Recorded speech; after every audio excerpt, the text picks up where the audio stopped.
திமுக ஆட்சியில் 500 டாஸ்மாக் கடைகள் மூடப்பட்டதாக தெரிவித்துள்ள முன்னாள் அமைச்சர் செந்தில் பாலாஜி, அதிமுக ஆட்சியிலும் டாஸ்மாக் கடைகள் மூடப்பட்டிருப்பதாகவும், தாவேக அரசு வந்தவுடன் தான் டாஸ்மாக் கடைகள் மூடப்பட்டது போன்ற செய்திகள் வெளியாவதாகவும் கடிந்துரைத்துள்ளார்.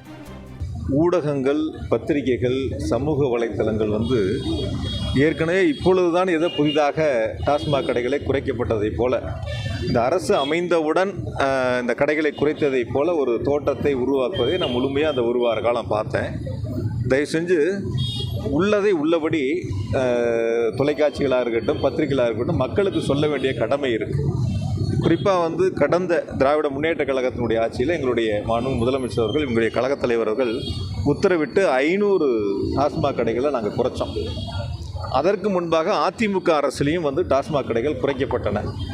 ஏதோ இப்பொழுதுதான் புதிதாக இந்த அரசு அமைந்தவுடன் டாஸ்மாக் கடைகள் 717 கடைகள் கூட்டப்பட்டதைப் போல சில செய்திகள், சில சமூக வலைத்தளங்கள், சில ஊடகங்கள் இது போன்ற செய்திகளை வெளியிட்டிருக்கும் பொழுது பார்க்கும்போது ஒரு பொறுப்புணர்வோடு, ஒரு கடமை உணர்வோடு கடந்த காலங்கள் என்னென்னலாம் இருந்துச்சு, இப்பொழுது என்ன செஞ்சுருக்கிறாங்க அப்படிங்கிறத ஒரு செய்தியாக போடும்போது அதையும் சேர்த்து போட்டால் கொஞ்சம் நல்லாயிருக்கும்.